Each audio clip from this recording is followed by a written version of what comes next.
Усны үлгэр, луугийн совд.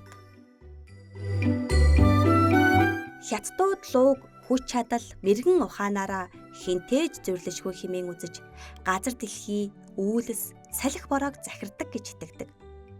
Эртний Хятадд хамгийн их эрэл хайгуул болдог эрдэнэ бол луугийн эрүүн дор хадгалагддаг совд байлаа. Гэхдээ энэ совд бүх луунд байдаггүй юм гин. Луунуудын амьдардаг газар нь өөр байх бөгөөд голд аж төрдөг нэгэн луу энэхүү үнэт эрдэнэ болсон совдаа алга болгожээ. Совдаа алга болгоно гэдэг юутай харуулсал, юутай гуниг туйл явдал тул тэр өндөр нам толгодын дээгүүрд нисэн совдаа зуцалтгүй хайж гин. Тэр совдгүйгээр яаж үлсийг үлээж чадахгүй. Бороо гуйж залбирдаг хүмүүст асгартал хураах хайрлахгүй.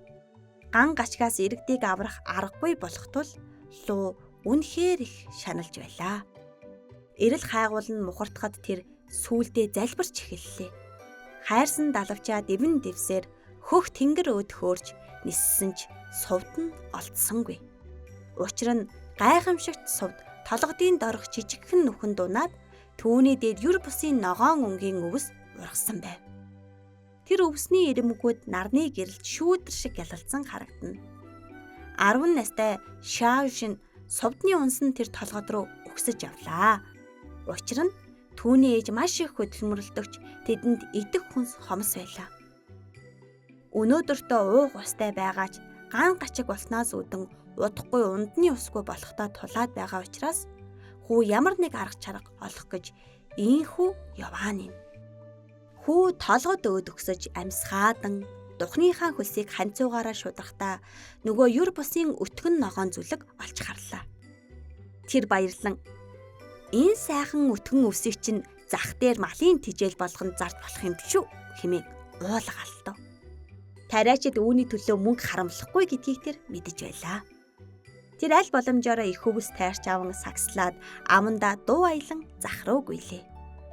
Тэр шөнө Шаошин өвс зарсан мөнгөө ээждээ өгөхөд ээж нь хүүгээрээ бахархан түүний духан дээр удаанаар унсав. Ээждээ тусалсандаа урамшиж маргааш дахиад очино хэмээн хүү бодоод амархаар хэвтлээ. Маргааш нь тэр толгод руу өмнөхөөсөө илүү хурдан өгсөв.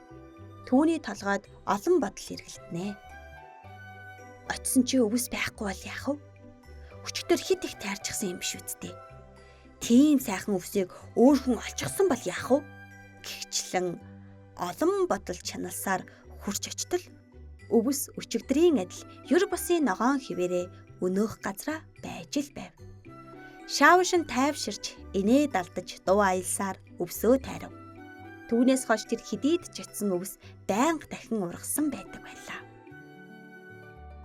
Нэг өдөр толгод руу өксөж явтал өвдгөн сулдаж Шаошин сөхрөн унжээ. Тэр хэсэг суун амьсгаагаа дарахыг хичээсэн ч толгой нь хүчтэй өвдөжээ. Гэвч түнд өвс хэрэгтэй байлаа. Одоо яах вүлээ хэмээн бодоод нар өөд харан нүдээ анихад түүнд нэгэн мэрэгэн санаа төрөв. Хэрвээ би энэ өвсийг гэртээ аваачиж таривал яах вэ хэмээн бодлоо. Тэр энэ гайхалтай санаандаа урамшин огл өсрөн босоод ногоон хэсэг рүү гүйв. Өвсийг үнсээр нь болгоомжтой ухаад хартал Шаошины нүд гялалцав.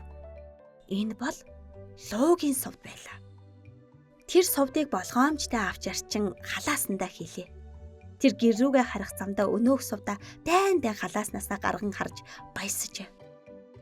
Гэртээ ирээд ээждээ нүдээ ханаад гараад илэг ээжээ химээгээд тэр совдыг ээжийнхээ алханд зөөлөн тавив. Одоо нээгээрээ гэхэд ээж нь совдыг хараад мэл гайхаж өргөв. Совд нүд гялбам тул ээж нь барихаас чимээсэндээ гал тогооноос будааны сав аваад ир хэмээн сандрав. Совдыг будаанд хийж орхив.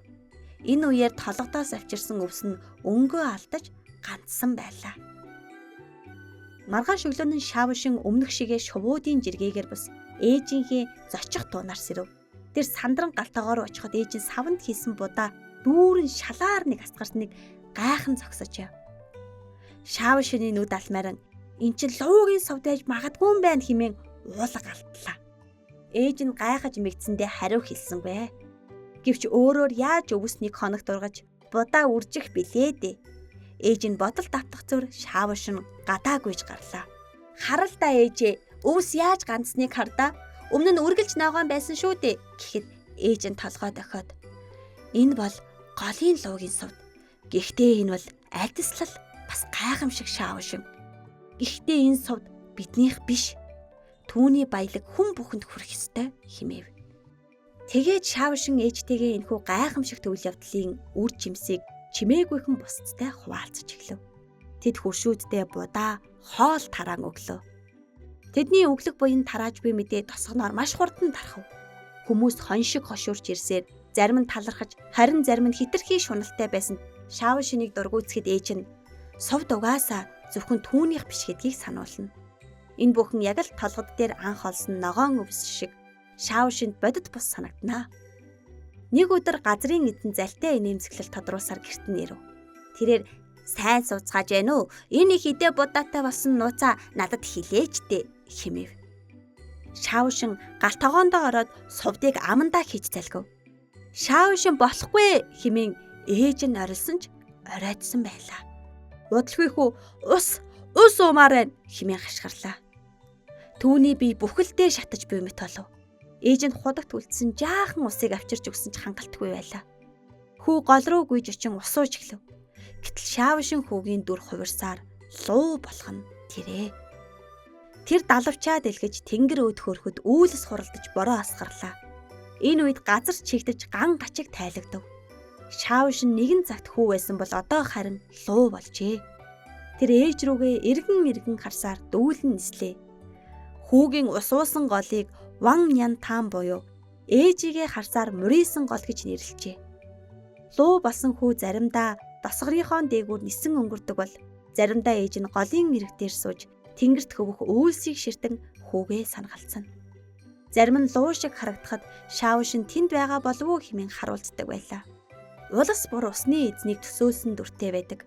Хятадууд эртнээс л усын эзнийг луугаар дүрслэн түүний сүр хүчийг бэлэгдэж ирсэн бөгөөд ус бол бүхнийг тэтгэгч, дэлгэрүүлэгч, түүнийг бүгдэд хүртээмжтэй, бүгдэд хүрч байхыг сахиулан хамгаалагч нь луу болохыг энэхүү үлгэрээр дамжуулан үр хүүхдтэй сургажээ.